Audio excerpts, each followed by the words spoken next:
You're listening to the Soul Whispers podcast. This is your guide to break out of your fears, follow the path that lights you up, and come home to yourself. I'm your host, certified life coach and soul whisperer, Jen Sway. Before we begin, know that wherever you are in your journey, you can trust yourself. You're being divinely guided, and your life is meaningful. Now, let's start the show. Hello, friends, and welcome back to the Soul Whispers podcast. It's your host, Jen Sway, and if you're new here, welcome. I'm a soul whisperer, certified life coach, and certified hypnotherapist. I'm also a tarot reader and spiritual guide, which basically all encompasses into being a soul whisperer. My intention is always to lead you closer to your home, for you to see the power, the beauty, and depths of your soul so that you can be your most authentic self. Today is a very special episode. It is episode 100, and it has been a very long time coming.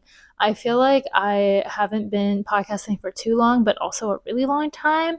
I've podcasted in 3 different homes now, and I just had my birthday, turned 26, and looking back at just my whole journey has been really interesting. I wrote myself a birthday card on my birthday, kind of just celebrating myself, really recognizing all the growth, all of the things I've been through, and just how resilient I've been through all of it. I feel like I'm in a place where I have so much compassion for myself, so much love for myself. One of the biggest things that I've seen just come up and grow and develop over the years has been this voice of compassion and love that really sits in my mind now, where before I remember having so much negative self-talk, so much, just self-pity, self-victimization, anger, blaming, judging, criticizing myself, other people. And not that that has gone away completely. I don't think that necessarily ever goes away completely, because we're humans, we have egos. But the large majority, and the main filter that my mind goes through now is actually rooted in so much love, in compassion, in truth, in acceptance of non-judgment and open curiosity. And that has been like an incredible gift. I cannot express enough how grateful I am that it's there, and that I have just decided to keep going on this earth journey as myself, with you, with my friends, with my sister, and just commit to this life. And that being said, I was thinking, what better way to have episode 100 than to reflect on my healing journey and really share with you the full, unedited story of how I came to be. And I've been intending on sharing more in depth about my perspectives on suicidal ideation, on life-ending thoughts, and especially from a spiritual perspective, with where I'm at now, so many things making sense of why I had experienced these life-ending thoughts, why I felt so disconnected, why I felt so purposeless, meaningless, why I hated life and was so nihilistic. All of these things just make so much sense to me now. And when I say like I have this voice of compassion in myself, that looks like is also being able to look at my past and not judge myself for where I was. Like, I totally understand why younger version of me, high school version of me, elementary school version of me was so in such a dark place and hated life, hated people, why I did so many things that were harming to me that I didn't even know, and put myself through so much suffering because I really didn't know any other way. I've also been asked very, very often now how I got into tarot, how I got into coaching, and now with hypnotherapy, like, why hypnotherapy? And I realized that I never shared my story like in full with you guys on this platform. And I really wanted to be able to have one cohesive space where you can understand where I'm coming from. The main intention of me sharing all this is to just have you get to know me better, have you understand where my perspectives, my ideas, my beliefs have really grown from, instead of just giving you, all these perspectives. It's really unique to my experience of how I got to the conclusions that I've gotten to, why I believe certain things now, and why I've let go of other beliefs, and how I keep evolving as a human, just constantly reevaluating things, letting things go, bringing in new ideas, staying open and curious, but also staying grounded in my truth and my knowing and my right or wrong. And I want to bring you along this journey from, my childhood to my adolescence to my early adult life in order for you to really see the depths of my feelings, the depths of my thoughts, and what was going on, so you can see that decision making process as well and hopefully get something out of that.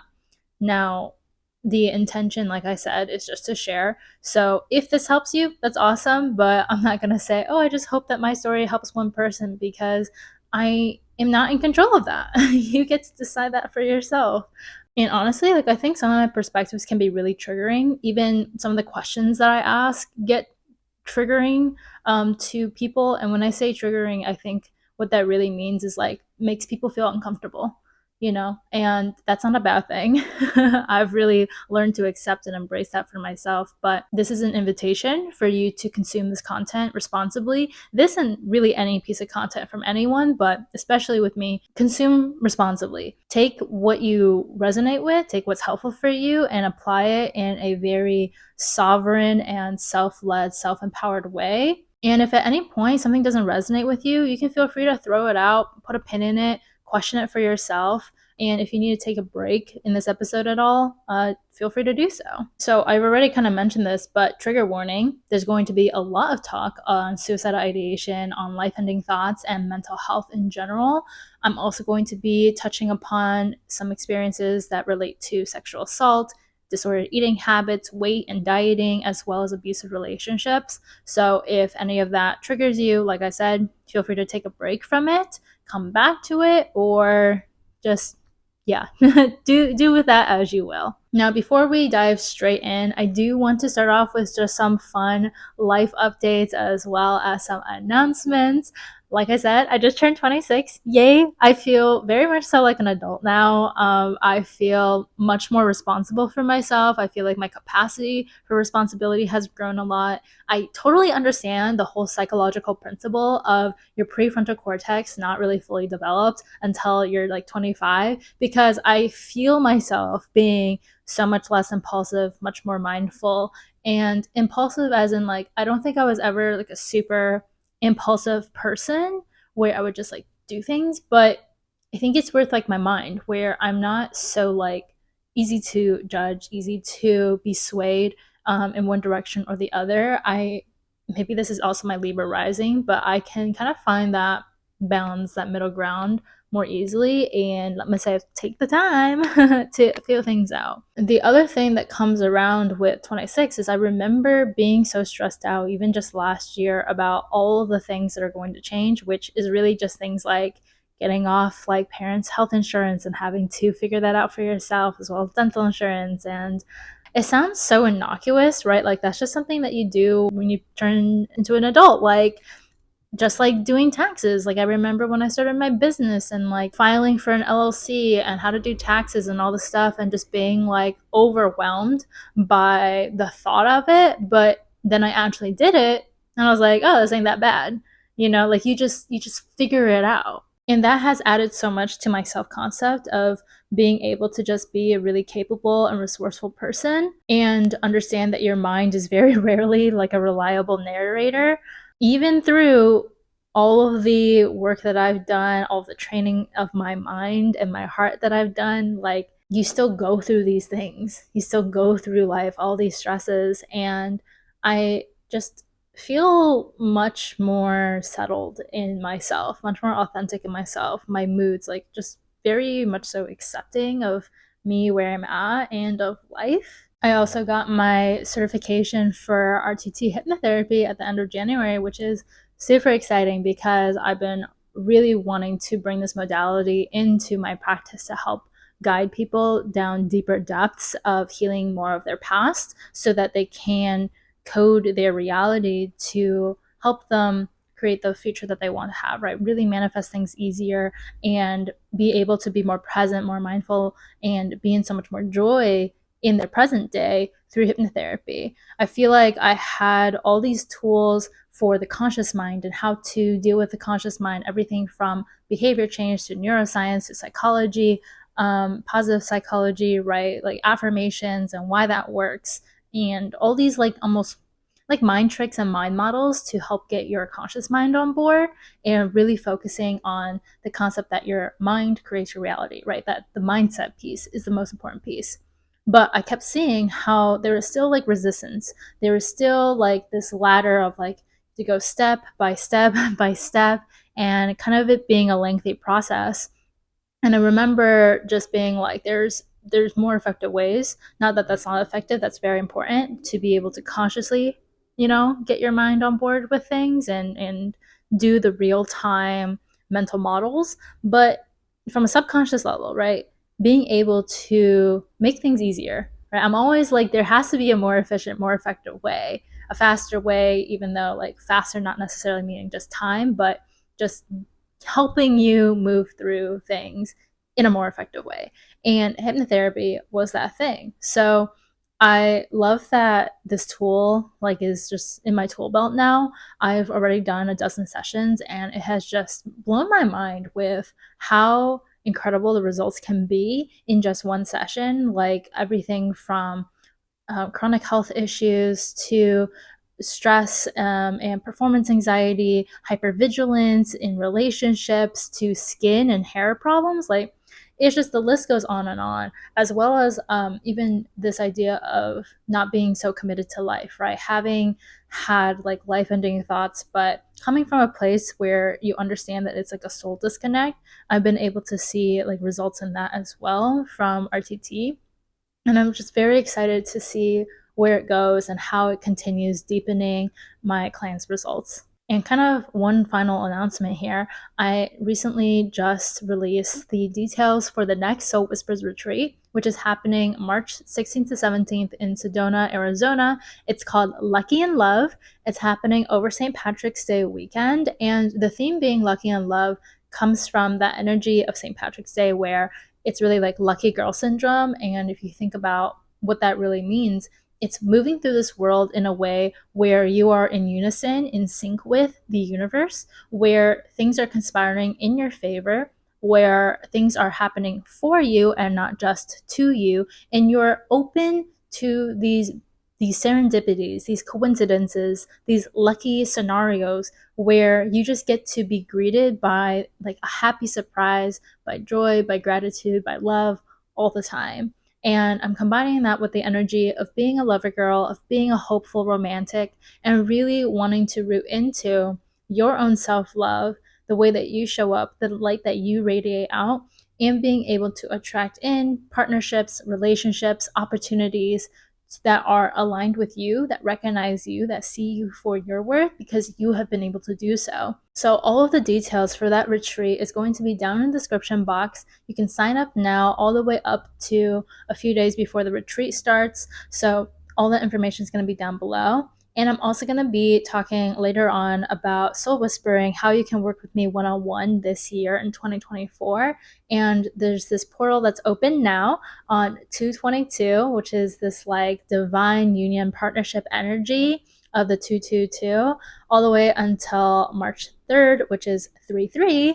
And 33 being that number of alignment, being that like mind, body, spirit, things coming in sync, like in unison with everything.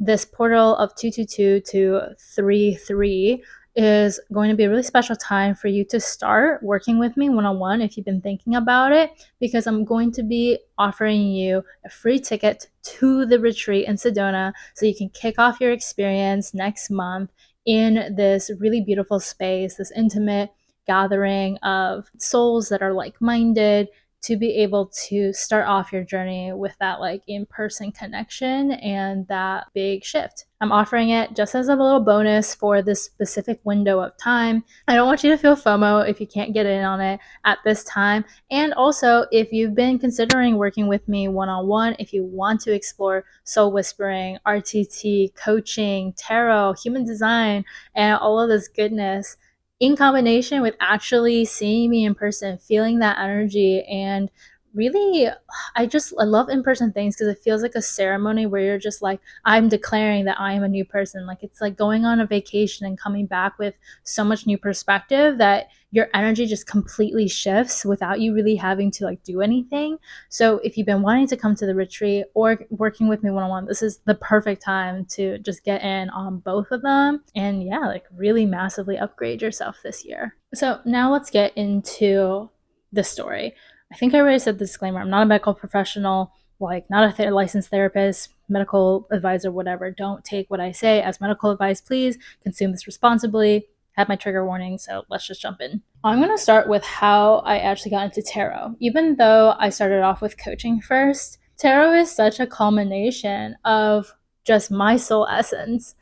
That's like the best way I can say it. I have been very intuitive ever since I was a little kid. And I remember being a child in my bedroom having these thoughts, which didn't really feel like my own. And I think now, knowing what I know, I would say that they're kind of like whispers from my spirit guides. And it was telling me that I was meant to be here. I was meant to be here for a reason. I was meant to do something really big, something really important, and like I had a purpose, right? Like I'm meant to do something here. And I remember being so perplexed as a kid. Like, what are you talking about? Cuz I was just depressed as hell. I'm like, I don't even know how it would have an impact. Like I really don't get it. And that's the funny thing is like you don't have to get it. That's kind of what life is about, is like you're constantly in this process of remembering then forgetting and remembering then forgetting then remembering and forgetting. It's the reason why we can feel like so like lit up to change our lives and do better for ourselves and be a better human and be more purposeful, and then we get settled back into like scarcity with money or with time and like, oh, taking advantage of blah blah blah blah, and then we remember again, right? Like that is the journey. So, this being said, like I really have this perspective that when we're born into this world, we are conscious but without memory.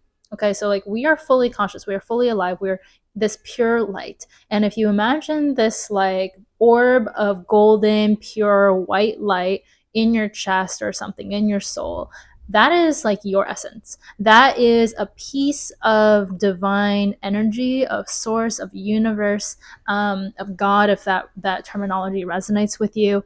And I feel like that's what lives within us. Okay, that's where we come from. We're literally made of stardust. Okay, so even if you want to get really pragmatic and scientific with me on this, you're born from stardust. Okay, we're all just matter. We all are just made up of matter in this world. We're all just these little atoms put together. And that being said, we all have this unique individual energy to us. And this is where my perspective of there is the human with the ego, and then there's the soul as well as spirit. I find that for me, I don't actually know if this is an accurate definition of like other religious texts or something like that, but to me, the soul is actually like not unique to the individual. That's that light that I was talking about that comes from source, that connects us all. I think your spirit is your individual self. Now, I'm sure that it could be flip-flopped, okay? But that's the way that I use it for myself. Is like the soul is so connected to this divine oneness. Like my soul can recognize your soul, and therefore we could be soulmates, right? Like we have that instant recognition, that love between us. My soul has a specific, like it's that frequency that we all can connect to, that moves through this world, that nature connects with. And then my spirit are things like my desires that I come up with, the mission that I have, the meaning that I put into life, the that filter. Like that's what it is to me. And when we're born, we're just like that pure light, that pure soul, right? Now, what happens is as you live life, you get layers and layers and layers of conditioning. So you can think of this like putting a blanket or putting a jacket over this light, and just continuously this thing happening where, okay, maybe like for me, right, in my journey from the ages of like 3 to 18, it was really just learning that life is about doing things that you don't want to do. Life is about like who you are, and your value of who you are is based off of what you can do, your accomplishments, how people see you, if people like you, and not who you actually are. It's not about being yourself. It's not about doing the things you like to do. It's about doing the right thing. It's about doing the good thing. It's about being successful. It's about, making other people happy. And for me, that looked like, being put into piano and violin from a really young age. A lot of like Asian kids can resonate with that, and not wanting to do it. Just really not understanding why I had to sit by this piano and this violin and practice for all these hours. And I was told that I was really good at it, that I was very talented at it. So much so that I literally performed in Carnegie Hall when I was like, I don't know, 4 years old or 5 years old. And it was really interesting because after that, I quit. I quit with my sister, who's older than me. And I quit when I was around 6 years old, where I was like, I don't want to do this anymore. I don't like this. And yeah, I just am quitting. And very soon after that, we both picked up golf. Now, my sister really loved golf. She wanted to golf. My dad golfed, and she wanted to learn kind of like he did. And me being the younger sibling, I was just toss around and like follow them, right? Because it's just easier to bring both kids to the practice and all this stuff, which I totally understand. I also did not enjoy it. I think the common theme was I didn't like feeling like I didn't have a choice. I didn't like that I was forced to do things, told to do things, like guilt tripped into doing things too. Because so much of growing up was like, we put in all these resources, we put all this money into it. And my parents are immigrants. They're immigrants from China. They came to the States with like 2 suitcases and $800 in their pocket, like that whole story, right? And built their life and all the stuff up to support us in this way. So there was a lot of like feeling really responsible for my family's happiness, my mom specifically, her approval of me, like kind of living my life in accordance to her. And especially with golf and music and stuff, it was like, oh, you're talented at this thing, so therefore you should do it. I want to just set that record straight right now. You can be really good at something and not want to do it. Okay, not want to do it professionally. You don't have to make money from it. There's a lot of great artists in this world who they just want to make art, but they don't want to monetize it. They don't want to make money from it. They don't want to make it their full-time career, and that is okay. You're allowed to have hobbies. You're allowed to just do things. You're allowed to be good at something and not want to do it. You're also allowed to be bad at something and not want to do it. You're also allowed to be bad at something and really, really want to do it and grow your skill set to be able to do it. But for me, with golf too, naturally talented, naturally gifted, just blah, blah, blah. And that led me down from 6 years old to 18 years old playing competitively and developing a very like jaded view on a lot of things. It made me really depressed. It really fucked with me, and I don't like using that language right nowadays because of the whole like, you want to be careful about what you say and put into your mind. But there's really no way around it. Like golf was honestly one of the worst experiences for me for my life. It was life altering in a not so great way because as a kid, like that light that was inside of me, all I wanted to do was make art. Like I connected so deeply with drawing, with painting, with sculpting, with pottery, with arts and crafts, with poetry. I loved poetry. I loved writing. I loved creative writing. And I was actually like really naturally good at those things too. But it wasn't seen. It wasn't fostered. It wasn't valued. It was always like my mom let me take art lessons, but it was always like with this caveat of, oh, this isn't so serious though. Like you can't do anything with this. Artists make no money. It's not stable. Blah blah blah blah blah. And so I think because of that, it really toned down my light with it, and I just decided like I wasn't good at it enough, and whatever it was. And I get really sad thinking about that. It also showed up later on in life when I was in college because I started a little vegan bakery and I really wanted to kind of go full time with it.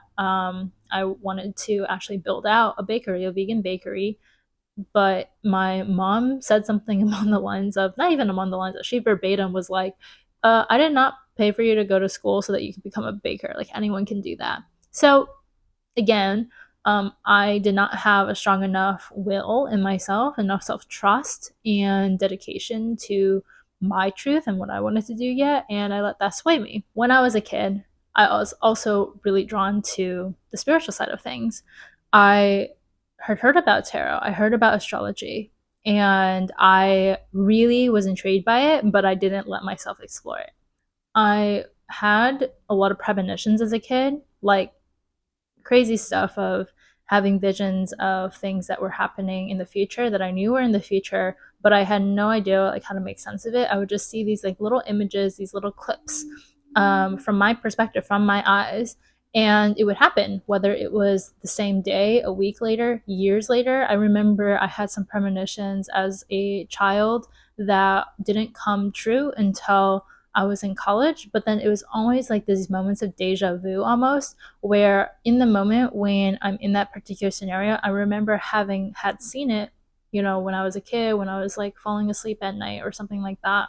And the veil is so thin for children. The veil meaning like the the veil between the conscious and the subconscious, the veil between this current reality that we experience in the material world and the spiritual world, and all the different multidimensional aspects that there are of this universe. Like the veil is so thin and we're so connected and so tapped in as kids, but we become so disconnected when all those layers of conditioning, all the layers of doing things we don't want to do and not listening to ourselves, not trusting our own internal guidance system, not speaking up for ourselves, being abused, blah, blah, blah. All that shit piles on to the point where our light is dimmed, where it just feels cold now, and we feel so disconnected from ourselves. We don't remember who it is that we are. We don't remember that we come from limitless potential. We don't feel capable in ourselves. And that is incredibly depressing. And that's what happened for me. By the time that I had actually discovered things like tarot and astrology, I was already in a place where I had been so deeply conditioned to not trust myself, need to do things that were like useful and legitimate and good for, I don't know, other people, like the look of it, where I was afraid of being judged, especially like seeing people at school and high school. Like kids are so mean, right? Like like being bullied for being goth or for being weird and liking Ouija boards and stuff like that. I'm not into Ouija boards, just saying, but like, because that shit is wild to me. I do not want to be communicating with any spirit like that. But things like astrology, even, and tarot, people saying things like, oh, it's so general and like it's BS and it's a scam and whatever. So I was just like, yeah, it's not true, it's not real, it's so generic, like anybody can relate to that thing, right? And then I would go home and I'd be looking up things like horoscopes and what does it mean to be an Aquarius. And at the same time, it was funny because when I was at home in my room, I could have totally just gone down rabbit holes and secretly been like super knowledgeable in astrology and stuff. But I felt like I almost had this little like person watching me from the outside. And this is what I think gets developed for all of us, is this inner critic or this judge that is just sitting in our mind's eye, kind of seeing everything that we're doing. And even if no one else is around, we feel like we're being judged. We feel like we're being criticized. We feel like we're being watched and that we can't do something that is like, quote, cringy or wrong or whatever.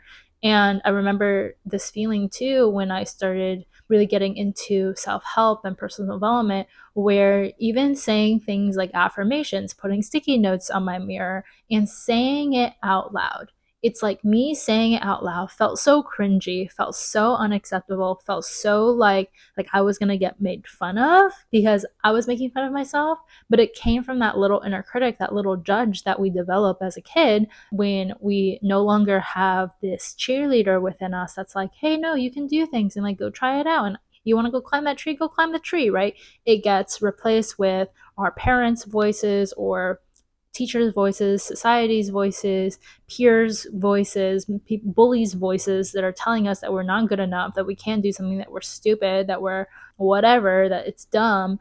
And that's the lens now that we live from. So having had been very intuitive, but also having all these experiences where I wasn't allowed to be myself. I couldn't be myself. I didn't feel safe enough to be myself. I also didn't feel like I could say no to the things I didn't want to do without being punished in some way. Like, that just obviously made me hella depressed.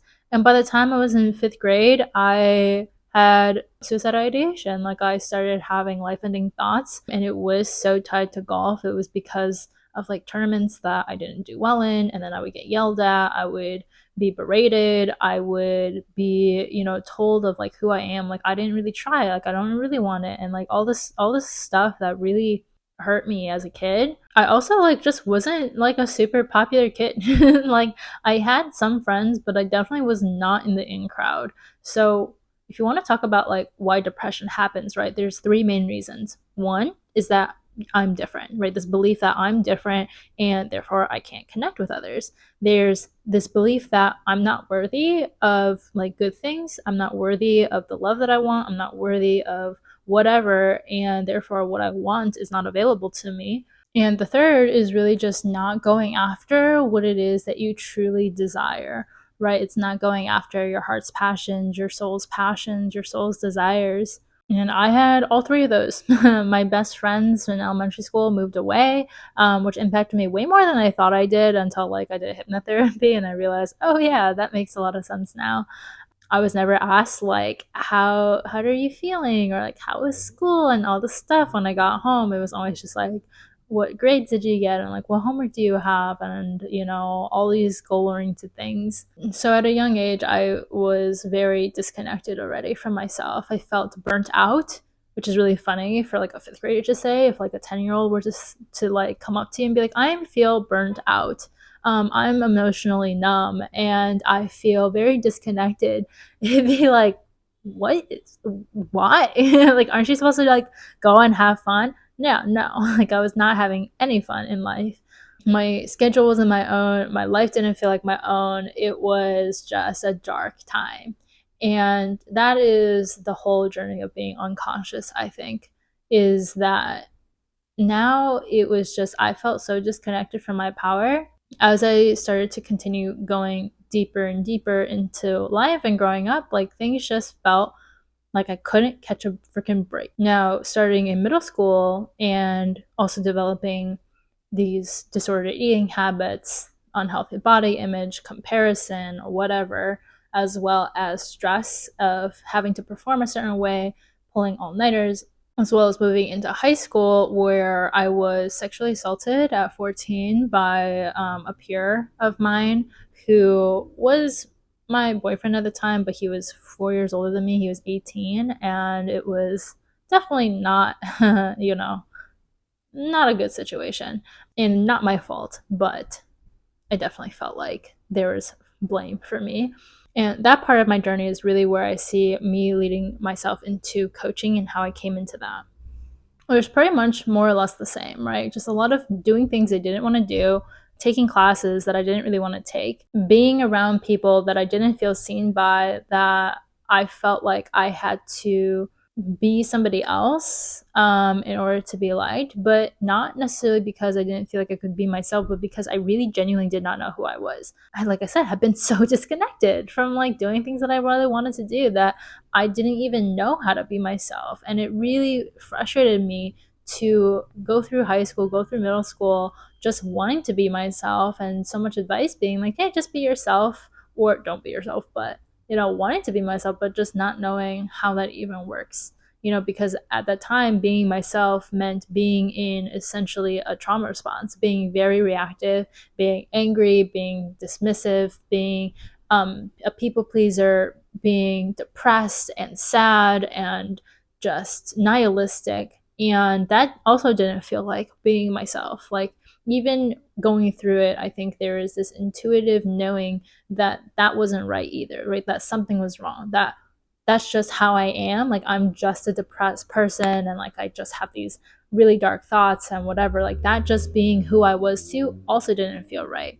But I thought it was normal. I thought everyone went through depression. I thought everyone was anxious. I thought everyone has suicidal ideation, especially with the language of like, oh, like, I just want to kill myself. Ha ha ha. Like, there's so many people would say that. Like, they would be stressed about something and then joke about wanting to kill themselves, and I thought that they legitimately meant that. I thought everyone legitimately was thinking about killing themselves all the time.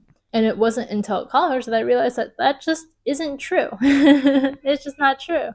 The turning point for me was my freshman year of college, my first semester, where I had been away from home, right? And again, really want to emphasize, I was so disconnected from myself, from my emotions, from my soul's desires, all the things, right? Like I was just operating on autopilot of whatever my subconscious, whatever my mind was telling me. And I didn't realize that all of these symptoms of feeling anxious, stressed, burnt out, suicidal, like disconnected from friends, all the stuff. Like I didn't see these things and like disordered eating habits and being nihilistic and all this stuff. Like I didn't see those things as symptoms of anything spiritual. Like I didn't have those perspectives at the time. I just thought that that's just who I was, or that something was wrong with me, or that I was like mentally ill, like literally like I had depression or anxiety, but that's just like that's just what it was. That's it. What are you going to do about it?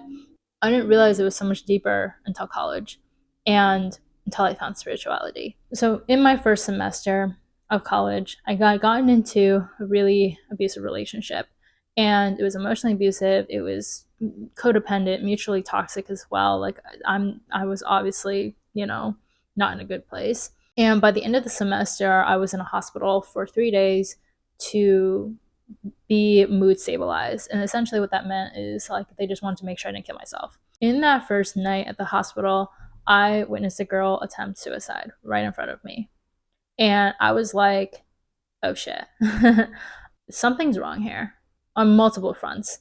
One, why the hell am I here? Like, this does not feel right to me. Like, something really fucked up must have happened for me to have ended up here, because I was always the one who was telling people not to kill themselves. I was the one who was telling people to, like, take care of themselves. But, like, how did I get here?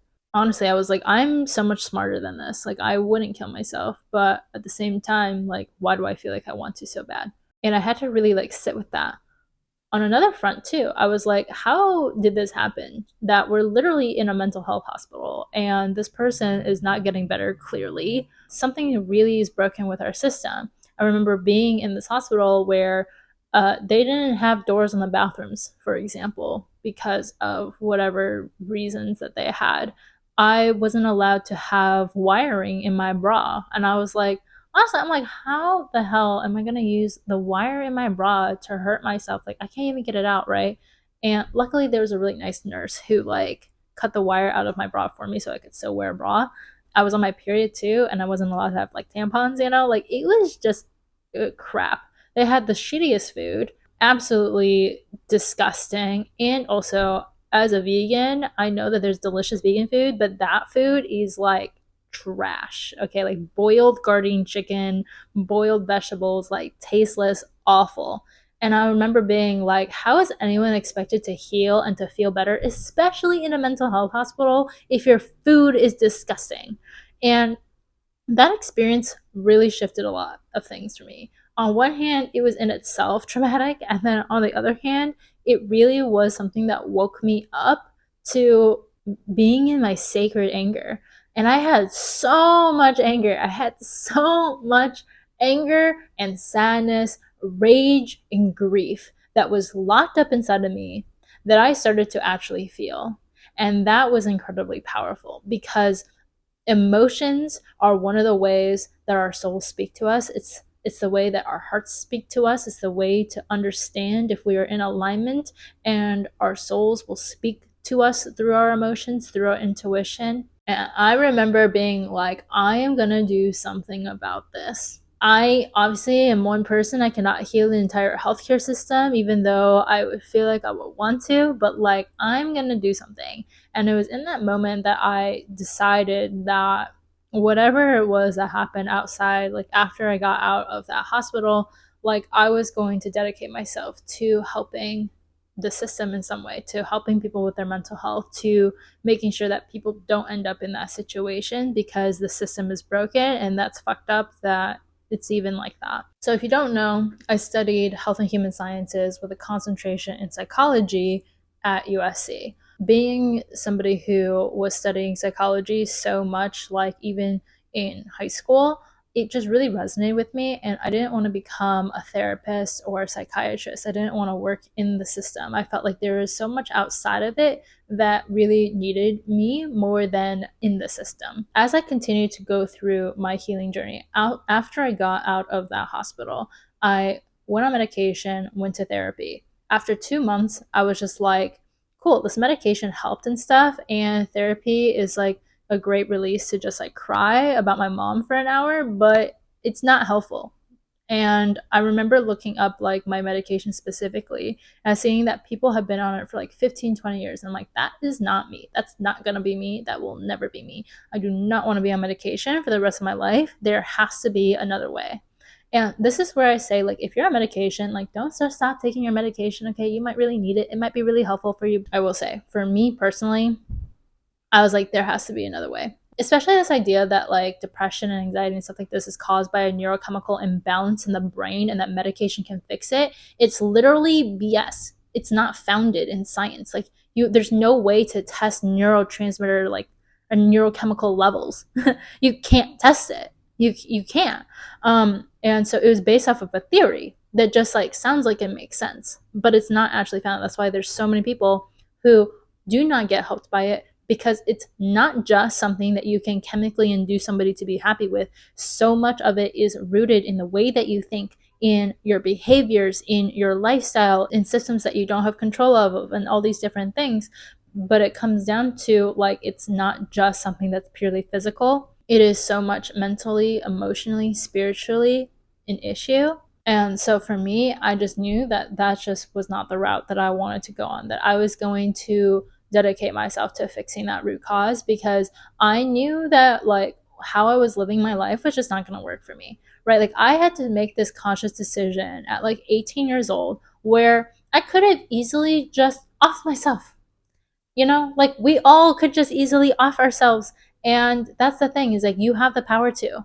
You have the right to. Even though as a society we have this law against killing yourself, that's great and all, to take the stance that, as a society we don't want people killing themselves. That's a good thing.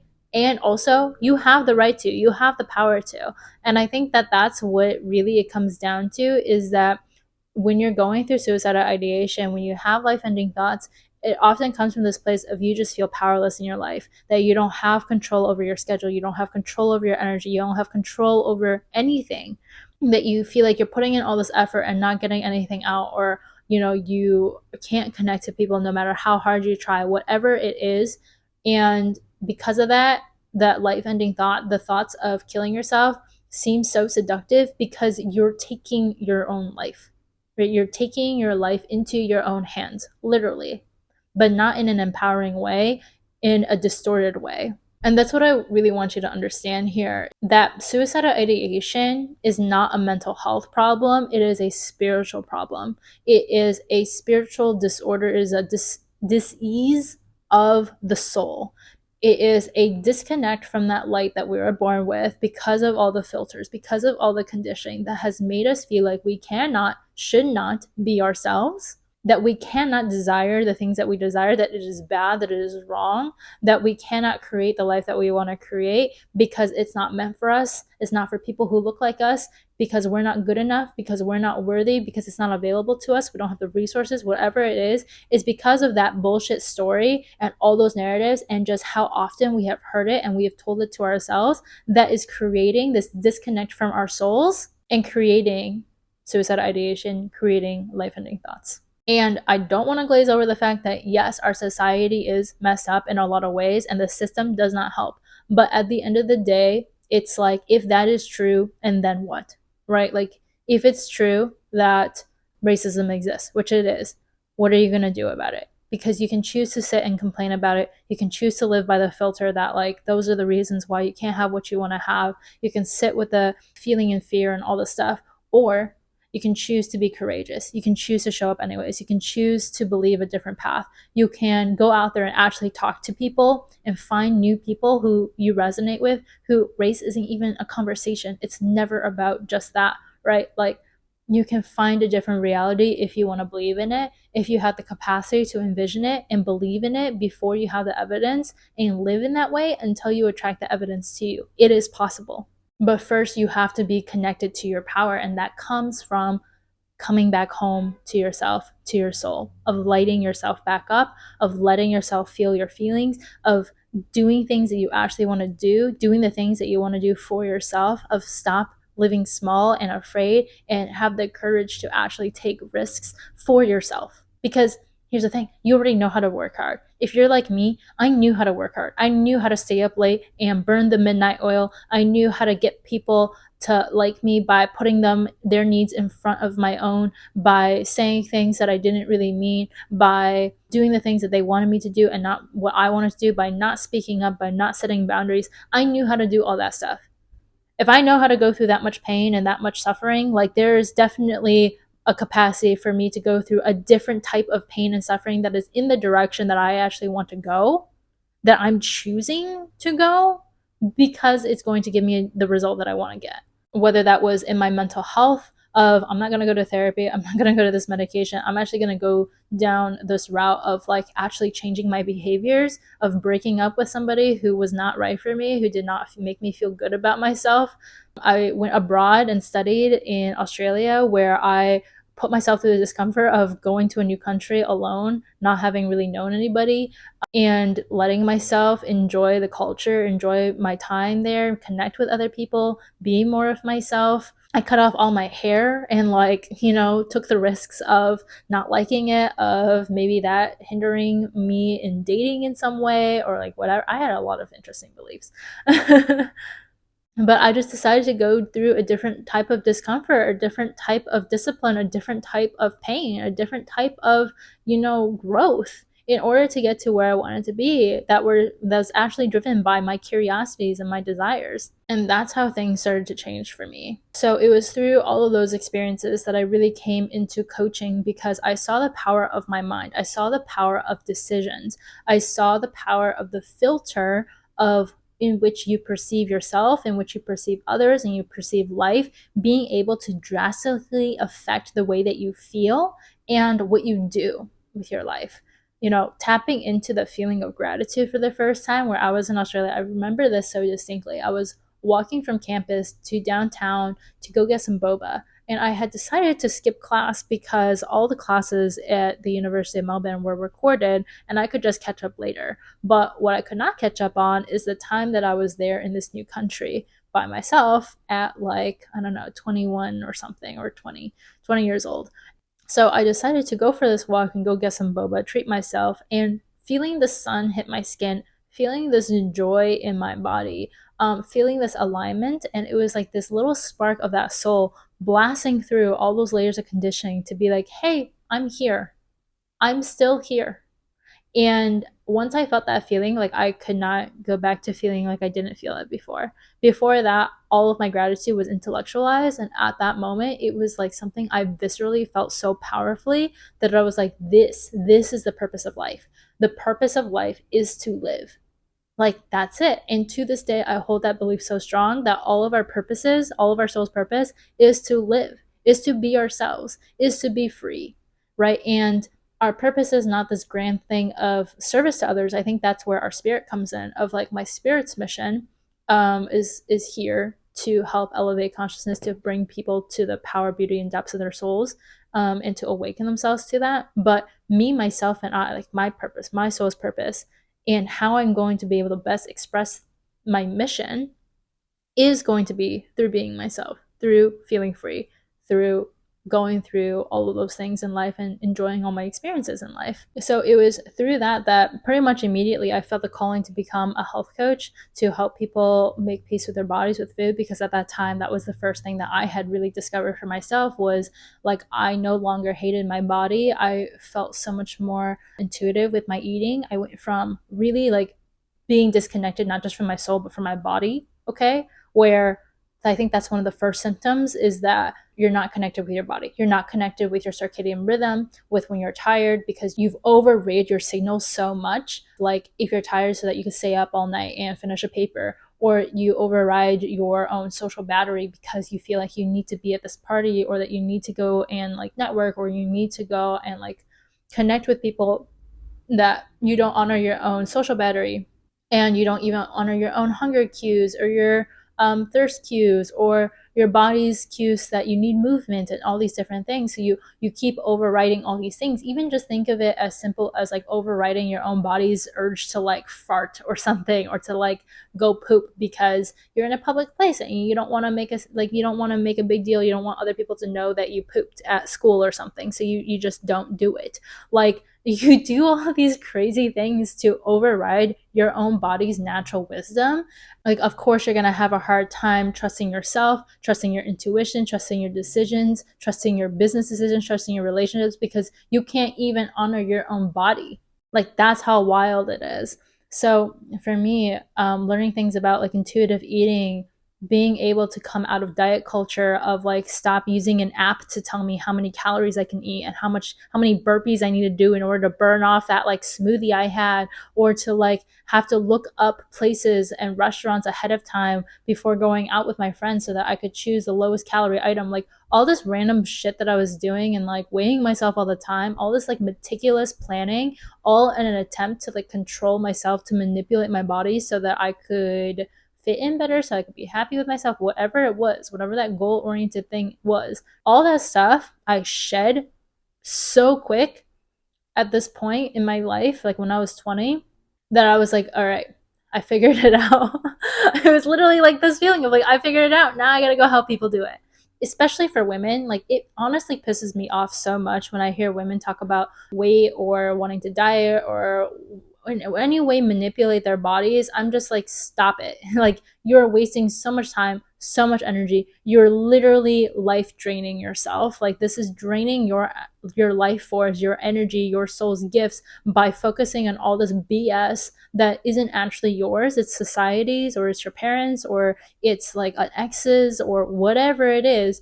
And it is draining your life force, keeping you away from your true self when you focus on all that stuff. So me being able to help women from this place, and me wanting to become a personal trainer, was so rooted in like, I'm going to be that person who's going to, if somebody comes up to me and wanting training from me and they say that they want to just like lose weight, I get to be that person to really check in with them on why, and helping them ground the reasons why in a really self-serving, self-loving way, rather than a place from hatred and from a place of have to, and from an unhealthy place of dieting. Because there are so many personal trainers out there. I will tell you this straight up. There are so many freaking personal trainers and coaches out there who are going to just do what you want them to, what you say you want, which is give me a diet plan, or give me this exercise plan, or whatever, and tell you that certain foods are bad, and like this is good for you and this is bad for you. You shouldn't do that and you need to stop doing that. And if you just blindly follow it without listening to your own intuition, without checking in with yourself and what feels good to you, what you actually want to do, and what are your priorities, right? Because it's not sustainable to just be on a really, really strict diet for the rest of your life, especially if your priority is like connection, or I don't know, experiences and all these different things. Like, you don't want to limit yourself in that way, but you think you have to change all these different aspects to get to a specific goal. Is like, is that goal really worth it? And to what extent, right? Like, we don't think about our priorities. We don't think about the nuances. And there are so many people who are just going to help you get to step B without really looking at like, where are you even going? Like, what is that long-term result? And then choosing what is the next step in alignment with it.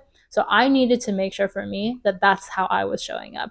And that is how I keep showing up. That's why I'm a coach. That's why I do spirituality work. And like, it's just, I care so much about the long-term implications of shit, and not just you get to the short-term goal and like, yeah, you do. It's like, no, like, how sustainable is it? How aligned is it? Because that is actually going to be what you can commit to. That's going to be what lights you up. That's going to be the way that when you go down the path, it's not just you getting to a certain result. It's actually that path helps you evolve into the highest version of yourself, that every challenge that you meet on that path is for a bigger reason. And it's not just a challenge that you need to overcome to build some resiliency so that you can show yourself that you can do the hard thing. No, it's you overcoming this obstacle, this challenge, and you showing yourself you can do the hard thing in alignment with where you actually want to be, in who you actually are, in what's important to you. That's what matters. Okay, so I hope that with all this that I'm saying, it's starting to really build a picture on why I became a coach. Okay, the mindset piece, the heart set piece, all from coaching. Now the tarot piece is really, really interesting. And I started off with that piece because I just want to share with you and show you just how much time passed before I actually let myself own the fuck out of my spirituality and be a tarot reader. It took a lot, and honestly took until very, very recently for me to own spirituality, own being a tarot reader, and own the legitimacy of it.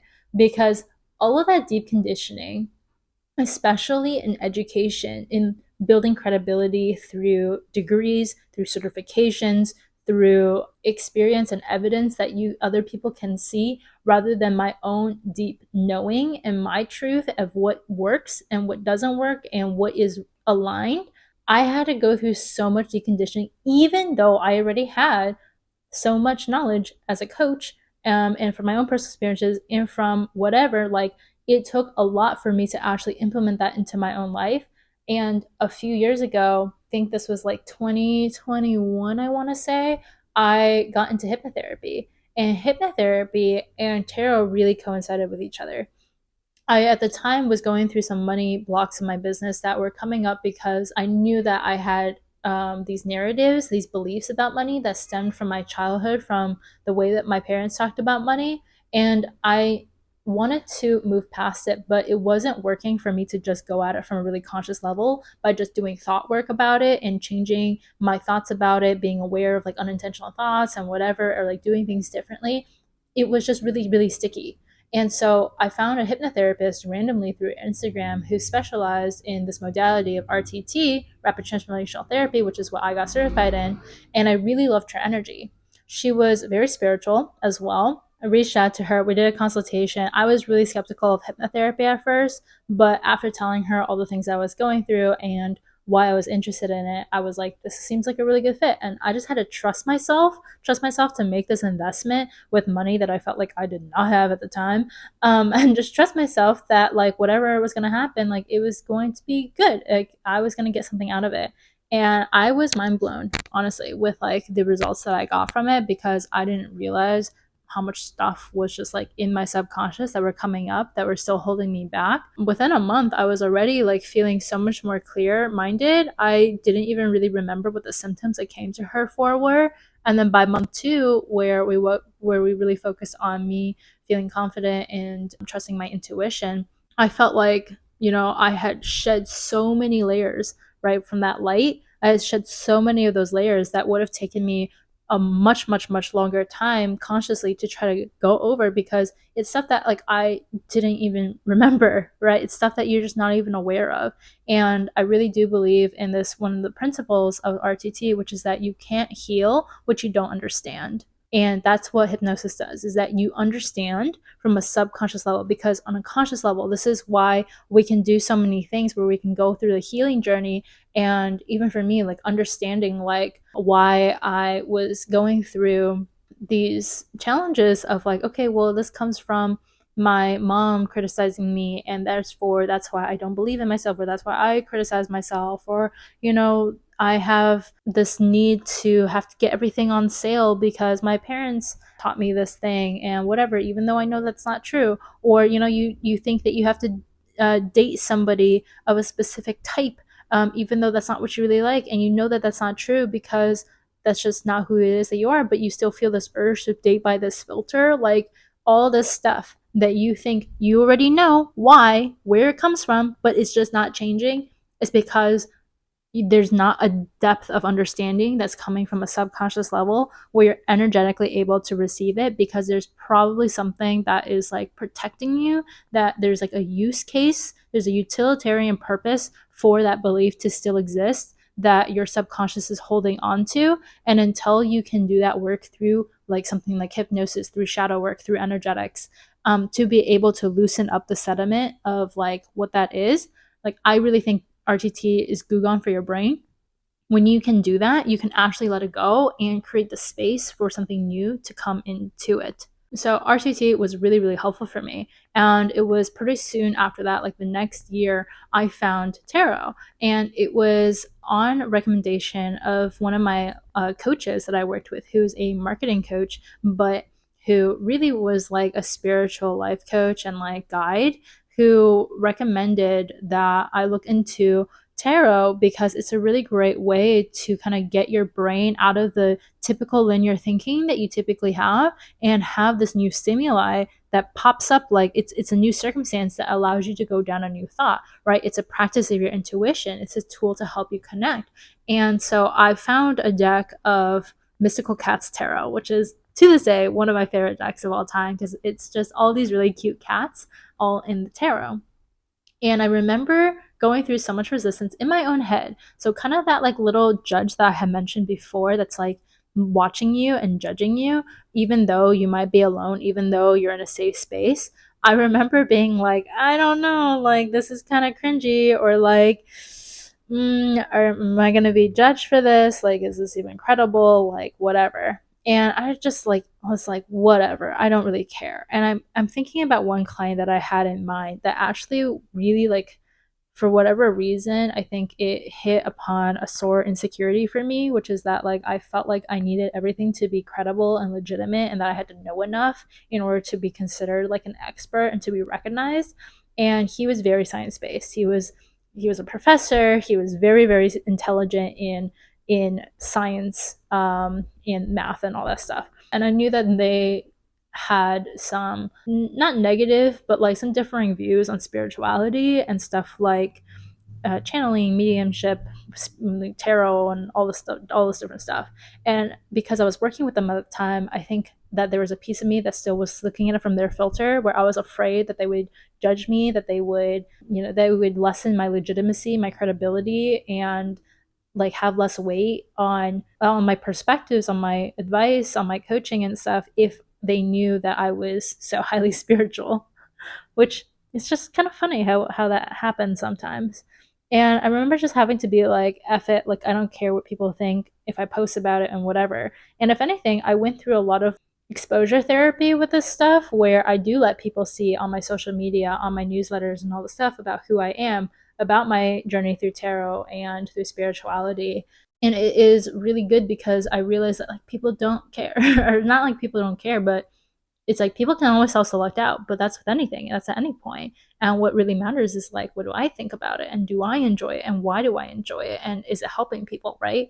So when I started using tarot, I just instantly connected with it just felt right. Like I don't know how else to really say it other than like, it's like the image that comes up for me is like Thor with his hammer, how he just like puts his hand out, right, and the hammer gets into his hand, like no matter where the hammer is, because it's just his, it just feels right, it's like an extension of him. That's how I feel with tarot. When a tarot deck that I have chosen for myself that I resonate with is in my hands, it just feels right. It's just like I'm connected to this thing, like I am just on this roll. I get so many insights, and it is one of the most beautiful practices that I've added to my life and also to my business, because it's one thing for it to help me and to have fun with it, but also connect with it on like a serious level. But it was another thing for me to bring it into my coaching clients at the time and be like, hey, do you want me to do a tarot reading with you for this? Because things would come up where, again, like it would just be like feeding an already fed horse, where we've done thought work on it, we have these tools, but there has to be another layer to this. And it was being able to help read into their energy, be able to really look at what is happening on a soul level, mirror their intuition through tarot, because tarot is a spiritual tool to help you connect with your intuition, be able to mirror their intuition and amplify it through the cards, as well as give them that spiritual guidance and pragmatic wisdom that came from coaching to help guide them. That was like completely game changing for the efficacy of my coaching, for my clients' experiences of feeling seen, feeling heard, feeling held, feeling supported. And I fucking loved it. I don't know what else to say. It's just one of the best things that's like come out of this whole journey is finding tarot. And I just really had to learn, like, look, if it helps, it helps. And like anybody who wants to have their judgment on it, they're just not for me. Like, I really had to get out of my head about feeling like I needed to be legit in some sense, that this was going to take away from my credibility as a coach, and my degree and all this stuff. Like, I felt such a strong, like, need to prove myself after I started doing tarot, prove my intelligence and my guidance and whatever, because I was like, oh, like, it's not enough for me to just be in tune with my intuition and with somebody else's intuition. Like, that's just too woo woo. Like, people have to know I have this degree, that I studied psychology, that I have these certifications, and that, like, I'm legit. Like, I do all this research. Like, bitch, now I don't give a fuck. Like, you either love it like I do, or you're just not for me.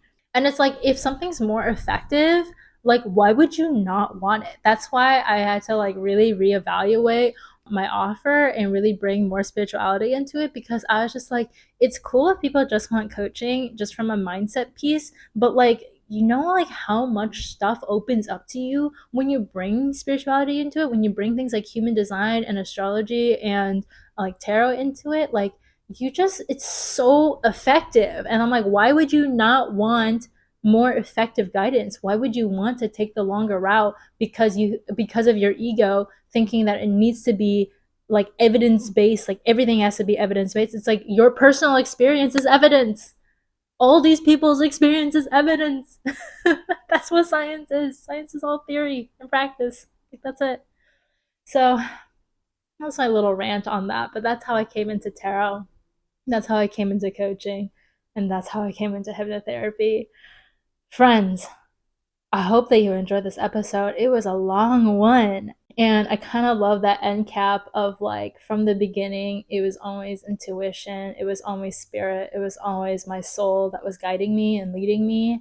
And I just had to go through such a roundabout journey, just like all of us do, of dealing with the 3D world, of our thoughts, of conditioning, of society, to be able to finally come back home to myself and to continuously give myself that permission, peel back those layers, and do the deep healing that needs to be done in order for me to truly feel free in my life, which doesn't come from hitting a specific income goal, that doesn't come from a specific weight, that doesn't come from a certain prestige, but truly, truly, truly comes from a soul liberation of the freedom to be yourself, to think for yourself, to make your own decisions, and to feel that connection with your power. My goodness, it has been a journey, and it continues to be. It continues to be. I'm going to end this episode with one final thing, and it is going to be a fun little card reading. I got this deck called the Chinese 5 Elements Oracle that I really, really connected with. I got it on my birthday because I took myself out to a crystal shop as per usual, and I actually got 2 decks, but this one I really resonated with because it comes with Chinese cosmology, which is really the Tao. It uses those concepts of yin and yang. It uses the concepts of the 5 elements in Chinese astrology or cosmology, which is wood, earth, fire, metal, and water. And it also combines the 12 zodiac signs of the Chinese zodiac, which goes from like the rat all the way to the pig.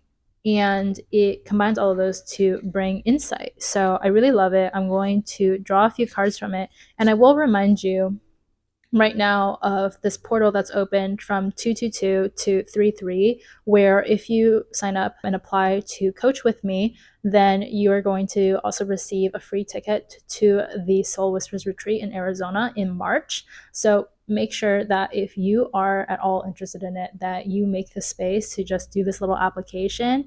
Even just doing the application too, I will say, is a really great way to clarify your intentions for yourself and what it is that you're wanting to create out of this life for this year, for this season, because the questions are really simple, but really make you think about what is it that you're wanting, what challenges are coming up for you, and helps you prepare for those things. So Soul Whispering is open now, and check it out in the description box. And with that, let's draw a few cards to see what final messages you need to hear from this episode. Whoa. So we have 3 cards that popped up. I'm just going to take all 3 of them. We're going to start with the first one that was on top. We have Earth Tiger. And if you're watching the video, you can see the beautiful imagery of these cards. But Earth Tiger is number 15, which reduced down is the number 6. And 6 is the calm that comes after the chaos. It is this reminder of peace, of tranquility, of things like after they are hard, oftentimes like that comes right before, like things are peaceful and things kind of flow again. And Earth Tiger is all about breaking through the barrier. Funny thing about Earth Tiger is that this is actually who I am in the Chinese zodiac. I am a tiger, and like the year I was born is the element of the earth. So I actually know quite a lot about this card, and it's about being able to create perspective, being able to look back. Like if you're too close to the problem, right, you can't really see the solution. But if you take a few steps back, you can really look at the obstacle that's in front of you and find a better way. And this is so much of like what I do of like in my business through soul whispering, through tarot, through hypnotherapy, and being able to be in this energy of being a human design projector too. Like I'm literally here to guide. I'm literally here to be that bird's eye view to help guide the energy to see things in a new way. And so I think for this to come up in this reading is really like a reminder for me to tell you about what I do, not just through soul whispering, but right now, all the different ways you can work with me one-on-one in 2024. It's really three main ways. One is through tarot coaching, and this is individual sessions. So if you are having like something acute coming up for you that you really want to just get instant clarity and connection with and confidence in moving through a decision that you're trying to make, or hear something that you need to hear right now, you can book a single session with me, and I'm going to be using tarot as well as oracle cards to help guide you and also ground it in some pragmatic coaching to help guide that conversation so that you can really get something out of it in knowing what their next step is. So those single sessions you can book with me on my site or on my Instagram. There's a book now button, which is really fun. The second way is through RTT, and I have a 1 month and 3 month option for this that includes a coaching call at the beginning to really get clear on what you're trying to create, the obstacle that's in your way. So when we talk about the Earth Tiger and it's saying breaking through the barrier, it's like, what is it that you're really trying to break through? And also what's on the other side of that barrier. So that's what that call is for. And then the RTT session in itself is about 90 to 120 minutes. So an hour and a half to 2 hours long, where we go into hypnosis. There's a whole structure for that, so I won't bore you with all the details. But that being said, if you're curious about really doing the subconscious work and being very effective with moving through your challenges, you can check that out on my site as well at jensui.com/RTT. The links will all be in the description box, and you can book a consultation for that. And the last thing is soul whispering. And soul whispering is an all access pass to all of my gifts, all of my services. So it's a combination, it's a 6 month program, and it's a combination of coaching as well as RTT, and it alternates between RTT focuses, like hypnotherapy focus months, where we're doing the hypnotherapy and the coaching, and that's like the main transformation that you're experiencing in that month. And then the next month is a coaching integration where we're meeting weekly for these coaching sessions that bring in things like tarot, human design, mindset work, heart set work, and like meditation, connecting with your soul self to be able to help build your toolkit in your mindset, in your conscious mind, as well as connecting you and remembering your soul so that you can amplify your intuition and really listen to it. Like that's what those months are all about, is integrating it. I'm very excited about it. So if you're interested in that, it's application only, and then through that we move forward. That will also be in the description box below if you're interested. So second card, we have number 9, Water Monkey, Conquer Your Fears. So again, if you're watching the video, you can see the beauty of this card. Water Monkey is really coming as with number 9, all about completing old cycles. Okay, so after you're deciding that, okay, you gotta rest a little bit, right? You have your peace.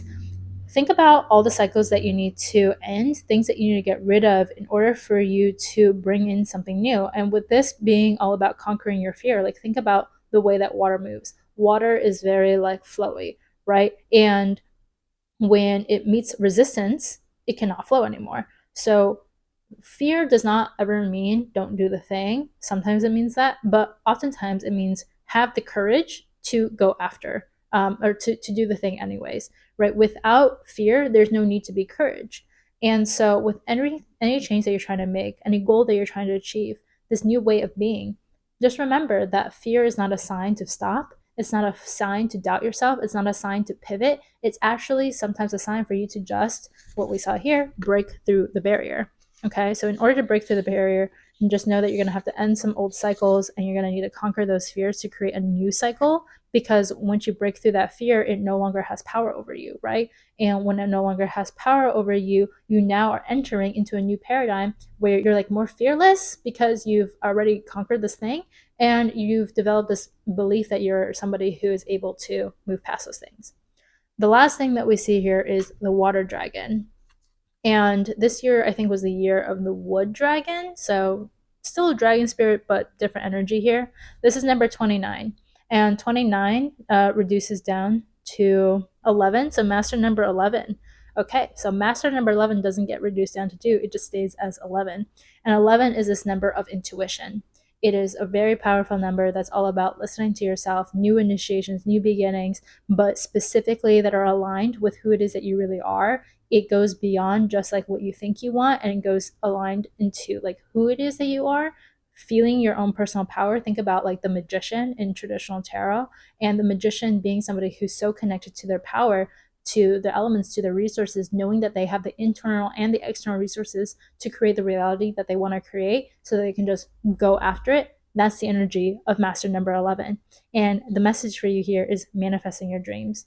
So with the water dragon, it really is that like powerful understanding of you being able to go after what it is that you want, and that like what do you want wants you. Okay, with all of these things, breaking through this barrier and conquering your fears and manifesting your dreams, like it feels very straightforward, right? That's like a really straightforward story of when you are able to really see things from a bigger perspective, get help, get support, get aligned support, get somebody who can really see you, or be this person who can really see yourself in this light of having what it is that you want, manifesting that dream, and conquer those fears. Conquer the fear of putting money into what you actually want to do, of showing up, putting in the time, putting in the effort, of having like failure and having yourself like walk through the fire almost. Like let yourself go through all of that, because that journey is worth it. Very similar to what I had talked about earlier in this episode, where you get to choose your pain, you get to choose discomfort, you know how to push yourself, you know how to be uncomfortable and like really override things in order to get to where you want to be. Use that same energy, but instead of overriding your body's wisdom and your desires, override the fears, override the doubt, override the ego, override the fear of what other people are going to think, because that is going to be the thing that leads you to getting to where you want to be, of manifesting your dreams. Friends, this has been such a fun episode for me to record. Thank you so much for being here. If you're here still to this end, I love you so much. I am very, very appreciative of you, of every single one of you listening to this, of tuning in, because it truly is such a blessing for me to do what I do. If you found this helpful, please let me know.